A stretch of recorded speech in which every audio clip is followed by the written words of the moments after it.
students, আজিৰ ভিডিঅ'টোত তৃতীয় পাঠটি প্ৰকৃতিলভ্য আম্লিক ক্ষাৰকীয় আৰু প্ৰথম দ্ৰব্যৰ বিষয়ে আলোচনা কৰিম।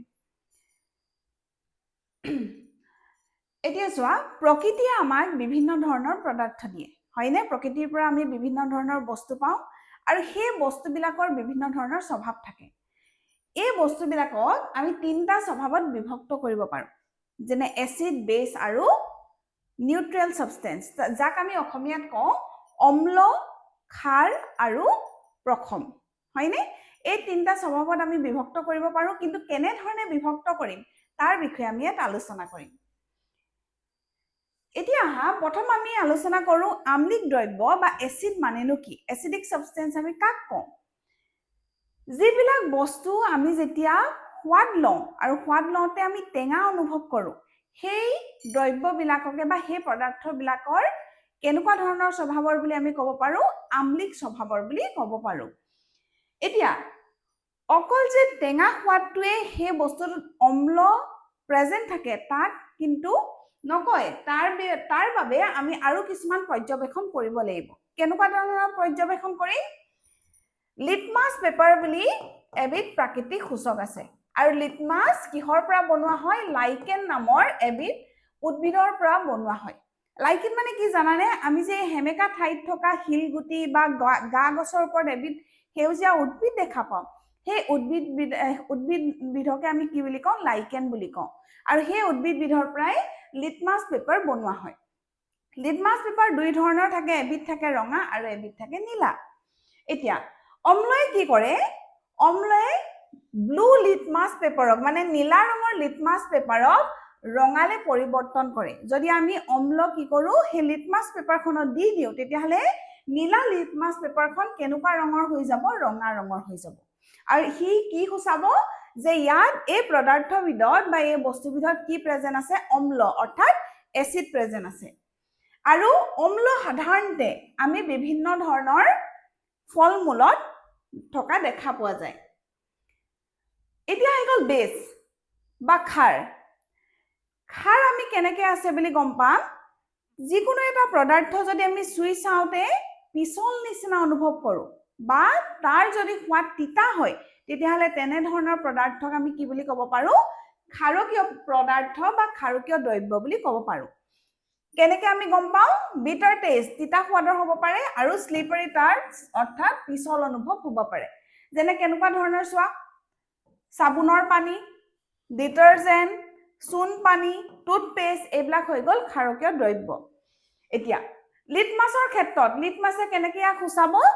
লিটমাছৰ ক্ষেত্ৰত কি হ'ব? ৰঙা লিটমাছ পেপাৰ নীলা হৈ যাব। যদি আমি ক্ষাৰ লিটমাছ পেপাৰখন ৰঙা লিটমাছ পেপাৰখনত যদি আমি ক্ষাৰকীয় দ্ৰব্য দি দিওঁ, তেতিয়াহ'লে ই কেনেকুৱা ৰঙৰ হৈ যাব?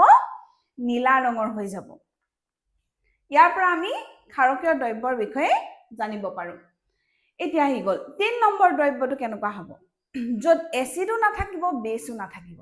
তেনেকুৱা সাবষ্টেন্স বিলাকক আমি কি বুলি কওঁ? নিউট্ৰেল সাবষ্টেন্স, অৰ্থাৎ প্ৰথম দ্ৰব্য বুলি কওঁ।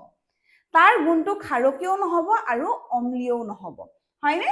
আম্লিকো নহ'ব আৰু ক্ষাৰকীয় নহ'ব। তেনেকুৱা পদাৰ্থবিলাকক কোৱা হয় বা তেনেকুৱা দ্ৰব্যবিলাকক কোৱা হয় প্ৰথম দ্ৰব্য। যেনেকে কি হ'ব পাৰে? বিশুদ্ধ পানী, পিয়ৰ ৱাটাৰ, সল্ট সলিউশ্যন, লৱণ দ্ৰৱণ, হয়নে? তেনেকুৱাবিলাক পদাৰ্থ বা তেনেকুৱাবিলাক দ্ৰব্য প্ৰথম দ্ৰব্য হয়, য'ত এচিডো নাথাকিব আৰু বেছো নাথাকিব। ইয়াত আমাক কিছুমান বস্তু আমি দেখুওৱা হৈছে, যেনেকে এচিডিক কেনেকুৱা বস্তুবিলাক হয়? নেমু টেঙা, তেতেলী, ভিনেগাৰ, এনেকুৱা দ্ৰব্যবিলাকত বা এনেকুৱা পদাৰ্থবিলাকত অম্ল থাকে, এচিড থাকে। ঠিক একেধৰণে চাবোন, টুথপেষ্ট, লাইম ৱাটাৰ, এনেকুৱাবিলাকত কি থাকিব? ক্ষাৰ থাকিব। কাৰণ এইবিলাক চুই চালে আমি পিছল পিছল অনুভৱ কৰোঁ।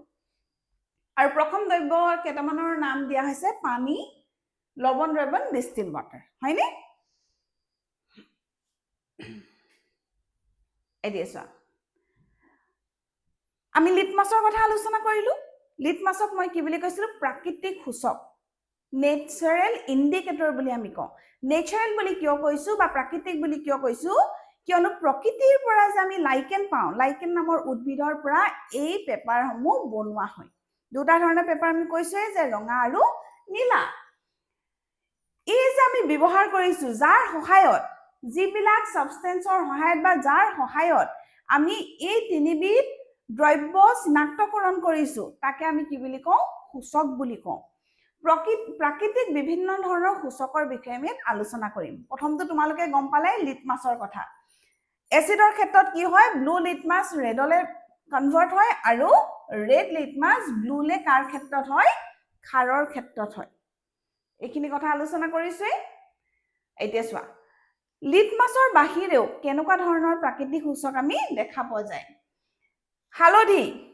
হালধিটো আমাৰ প্ৰত্যেকৰ ঘৰতে আমি পাকঘৰত আমি দেখা পাওঁ এই হালধিও কিন্তু প্ৰাকৃতিক সূচক ইয়াৰ সহায়ত আমি এচিড বেছ আৰু নিউট্ৰেল সাবস্টেন্স বিভক্ত কৰিব পাৰো ঠিক একেধৰণে অপৰাজিতা ফুল এই নীলা ৰঙৰ ফুলপাহৰ সহায়ত আমি এচিড বেছ সল্ট ডিস্টিংগুইশ কৰিব পাৰো ঠিক একেধৰণে জবা ফুল এইবিলাকক আমি কি বুলি কওঁ প্ৰাকৃতিক সূচক কাৰণ এই গোটেই বিধ বস্তু আমাক কিহে দিছে প্ৰকৃতিয়ে দিছে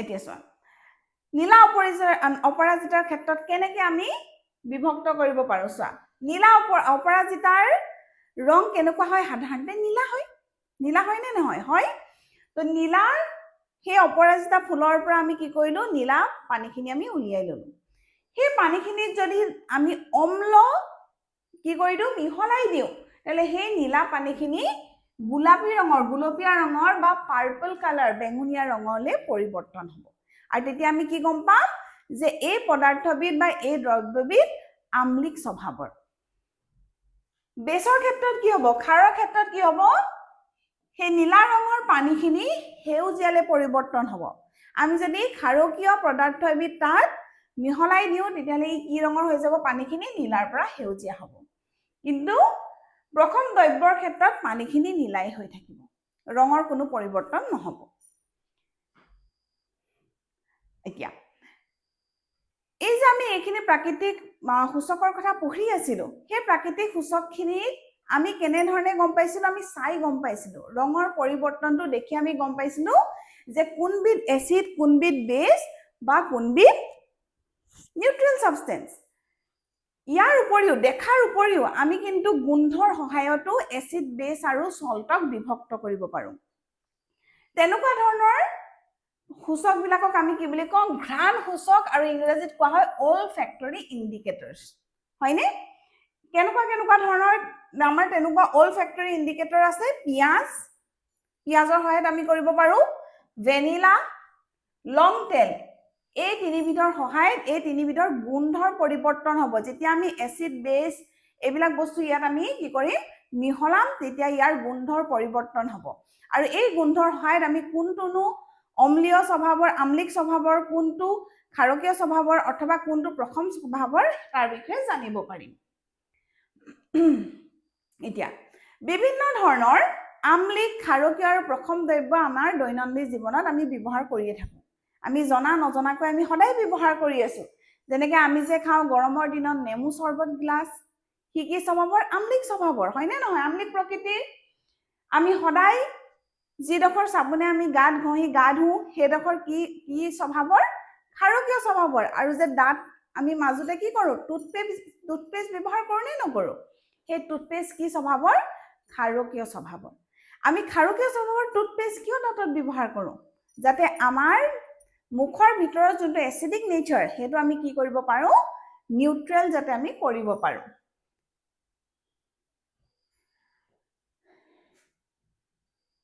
এইবোৰ কিছুমান এক্টিভিটি তোমালোকে কৰি চাব পাৰা যে বিভিন্ন ধৰণৰ দ্ৰব্যবিলাক তোমালোকে সোৱাদ লৈ চাব পাৰা চুই চাব পাৰা তাৰ পৰা তোমালোকে নিজে বিভক্ত কৰিব পাৰা যে কোনবিধ এচিড কোনবিধ বেছ কোনটো নিউট্ৰেল এইবিলাক তোমালোকে নিজে কৰি চাব পাৰা এতিয়া চোৱা এখন ইয়াত তালিকা দিয়াই হৈছে হয়নে লিটমাছ পেপাৰ ব্যৱহাৰ কৰি কোনবিধ দ্ৰব্যত কেনেকৈ লিটমাছ পেপাৰ ৰং সলনি হ'ব এইটো তোমালোকক চাবলৈ কৈছে যদি তোমালোকৰ স্কুলত লিটমাছ পেপাৰ আছে তেতিয়াহ'লে তোমালোকে কৰি চাবা আৰু বা তোমালোকে দেখিও গম পাবা যে নেমু টেঙাৰ ৰস বুলি কোৱাৰ লগে লগে নেমু টেঙাৰ ৰসৰ সোৱাদ কেনেকুৱা টেঙা হ'লে কি হ'ব নীলা লিটমাছ কাগজখন ৰঙালে পৰিৱৰ্তন হ'বনে ঠিক একেধৰণে আমলখিৰ ৰস টেঙা হয়নে ইয়াৰ ক্ষেত্ৰতো নীলা লিটমাছ ৰঙা হ'ব বেকিং সোডা কেনেকুৱা হ'ব চুই চালে আমি গম পাম বা খাই চালেও গম পাম তিতা হ'ব আৰু লগতে চুই চালে গম পালো যে পিছল তেনে ক্ষেত্ৰত কি হ'ব ৰঙা লিটমাছখন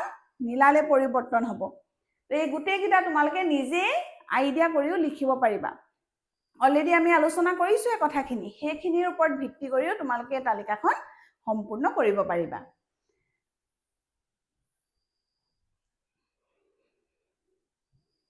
এতিয়া চোৱা আমি যিখিনি কথা এতিয়ালৈকে আলোচনা কৰিলো সেই কথাখিনি ইয়াত আমি পঢ়িবলৈ পাম আমি লিটমাছৰ কথা আলোচনা কৰিছো কৈছে যে লিটমাছ এবিধ প্ৰাকৃতিক পদাৰ্থ হয়নে আৰু তাক আমি ক'ৰ পৰা বনাও লাইকেন নামৰ এবিধ উদ্ভিদৰ পৰা আৰু তাক অসমীয়াত কোৱা হয় ছত্ৰক শৈবাল হয়নে লাইকেনক অসমীয়াত ছত্ৰক শৈবাল বুলি কোৱা হয় আৰু এই লিটমাছ আমি দুটা প্ৰকাৰত পাওঁ এটা নীলা ৰঙৰ আৰু এটা ৰঙা ৰঙৰ এইটো কথা আমি আলোচনা কৰিছো যে যিবোৰ পদাৰ্থই নীলা লিটমাছ কাগজক ৰঙালৈ পৰিৱৰ্তন কৰে সেইবোৰক কি বুলি কওঁ আম্লিক পদাৰ্থ আৰু যোনবিলাকে ৰঙা লিটমাছ কাগজক নীলালৈ পৰিৱৰ্তন কৰে সেইবিলাকক আমি ক্ষাৰকীয় পদাৰ্থ বুলি কওঁ এই বিষয়ে আমি আলোচনা কৰিছোৱে চোৱা এই যে আমি অম্ল আৰু ক্ষাৰ পৰ্যবেক্ষণ কৰিবলৈ ক'ত কি আছে আমি জানিবলৈ যোনবিলাক সূচক ব্যৱহাৰ কৰোঁ তাক আমি কি বুলি কওঁ অম্ল ক্ষাৰক সূচক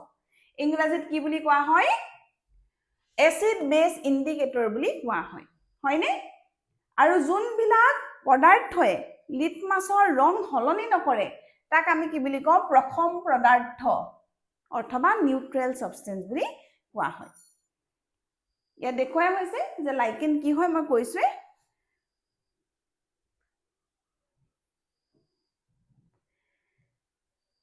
এতিয়া চোৱা আমি যে টেঙা সোৱাদযুক্ত বস্তুবিলাক খাওঁ সেই টেঙা সোৱাদযুক্ত বস্তুবিলাকত এচিড থাকে বুলি গম পালো এচিড কিন্তু বিভিন্ন প্ৰকাৰৰ থাকে হয়নে আৰু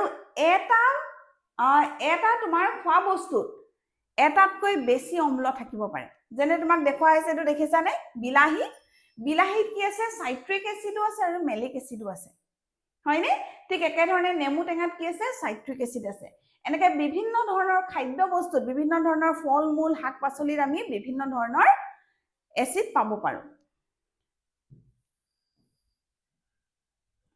চোৱা ইয়াৰ এখন তালিকা দিয়া হৈছে তাত বিভিন্ন ধৰণৰ খাদ্য দিয়া হৈছে আৰু কি কি ধৰণৰ অম্ল ইয়াত থাকিব পাৰে তাৰ বিষয়ে লিখিব কৈছে মই এখন তালিকাখন লিখিয়ে থৈছো থেকেৰাত কি থাকে হাইড্ৰক্সি সাইট্ৰিক এচিড থাকে আমলকিত এস্কৰ্বিক এচিড থাকে আনাৰসত থাকে সাইট্ৰিক আৰু মেলিক দুইটা এচিডেই থাকে হুমথিৰাত থাকে সাইট্ৰিক এচিড জলফাইত থাকে সাইট্ৰিক আৰু এস্কৰ্বিক এচিড তেঁতুলিত থাকে টাৰ্টাৰিক এচিড আমত থাকে সাইট্ৰিক আৰু মেলিক এচিড ভিনেগাৰত থাকে এচিটিক এচিড আৰু দৈত থাকে লেক্টিক এচিড এইবোৰ জনাটো প্ৰয়োজন হয়নে প্ৰয়োজনীয় সেইকাৰণে তোমালোকে এইখিনি এবাৰ চাই ল'বা এতিয়া এইটো তোমালোকক কৰি চাব কৈছে সাবুন পানী অকমান হাতত লৈ ঘঁহি চাব কৈছে পিছল অনুভৱ হ'ব ঠিক একেধৰণে বেকিং সোডাৰ দ্ৰব্য বা কলখাৰ অকমানো হাতত লৈ ঘঁহি চাব কৈছে আৰু তেতিয়া তোমালোকে কি অনুভৱ কৰিবা পিছল অনুভৱ কৰিবা হয়নে আৰু পিছল অনুভৱ কৰিলে আমি কি গম পাম যে ই ক্ষাৰকীয় প্ৰকৃতিৰ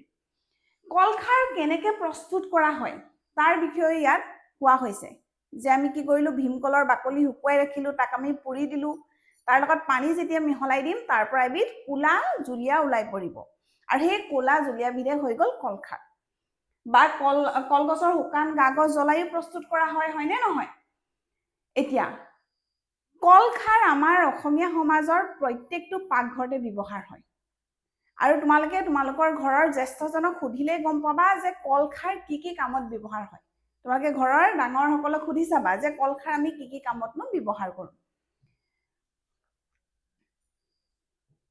এতিয়া আমি হালধি অপৰাজিতা জবা ফুল এনেকুৱা ধৰণৰ প্ৰাকৃতিক সূচকৰ বিষয়ে আলোচনা কৰিলো ইয়াৰ বাহিৰেও কিছুমান প্ৰাকৃতিক সূচক আছে যেনেকৈ গোলাপ ফুলৰ পাহিৰ পৰা তোমালোকে লিটমাছ পেপাৰ যেনেকৈ বনোৱা হৈছে তোমালোকে তেনেকৈ এনেকুৱা গুলপীয়া কাগজৰ টুকুৰা বনাব পাৰা আৰু তাৰ সহায়তো তোমালোকে কি কৰিব পাৰা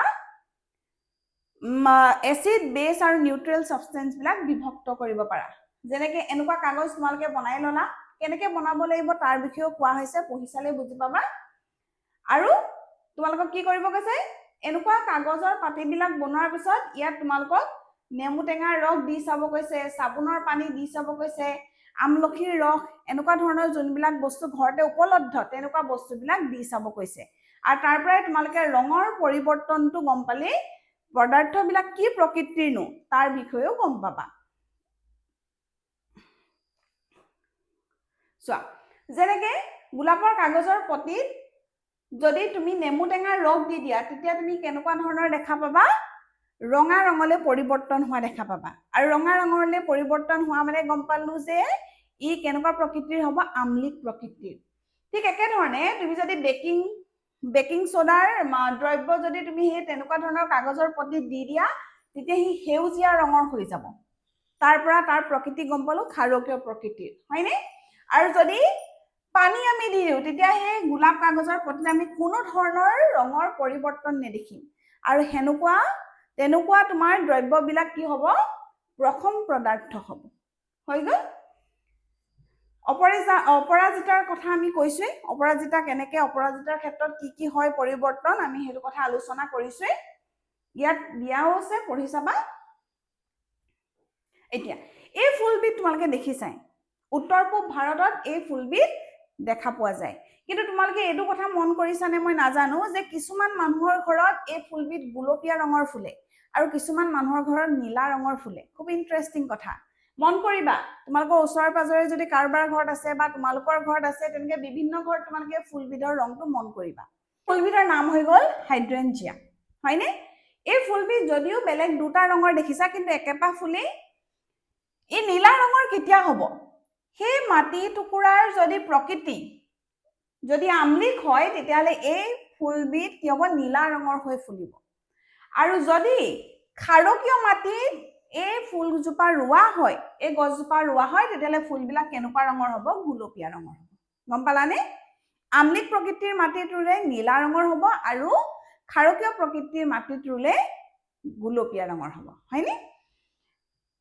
এতিয়া হালধিক আমি প্ৰাকৃতিক সূচক হিচাপে কেনেকে ব্যৱহাৰ কৰোঁ তাৰ বাবে তোমালোকে যেনেকে গোলাপৰ পাহিৰ পৰা ৰস উলিয়াই পাতি বনাইছিলা ঠিক একেধৰণে হালধিৰ ক্ষেত্ৰতো কৰিব পাৰা। এনেকে পাতি বনাই ল'লা হালধীয়া ৰঙৰ, তাত তোমালোকে সেই নেমু ৰস দি চাব পাৰা বা বেকিং সোডাৰ দ্ৰব্য দি চাব পাৰা, ভিনেগাৰ দি চাব পাৰা। যি ধৰণৰ তোমালোকৰ ঘৰত বস্তু আছে সেইবোৰ তোমালোকে দি তেনেকে কি কি ৰঙৰ পৰিৱৰ্তন দেখিছা কৰি চাব পাৰা, হয়নে?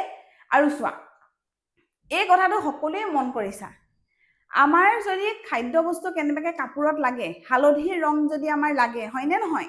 তেতিয়া হালধীয়া হৈ যায় আমাৰ কাপোৰটো। তাত যেতিয়া আমি চাবোন ঘঁহি দিওঁ তেতিয়াহ'লে কেনেকুৱা হয়?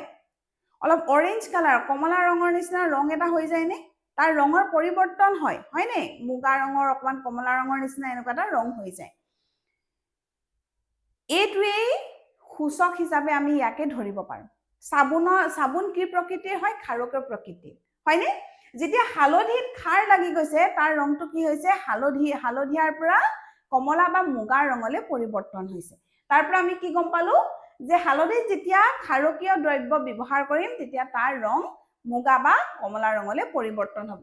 কিন্তু এচিডৰ ক্ষেত্ৰত, অম্লৰ ক্ষেত্ৰত কিন্তু হালধিৰ ৰং পৰিৱৰ্তন নহয় বুলি কৈছে। গম পাইছানে? যদি ৰং পৰিৱৰ্তন নহয় হয়তো সেই প্ৰথম দ্ৰব্যও হ'ব পাৰে, আম্লিক দ্ৰব্যও হ'ব পাৰে।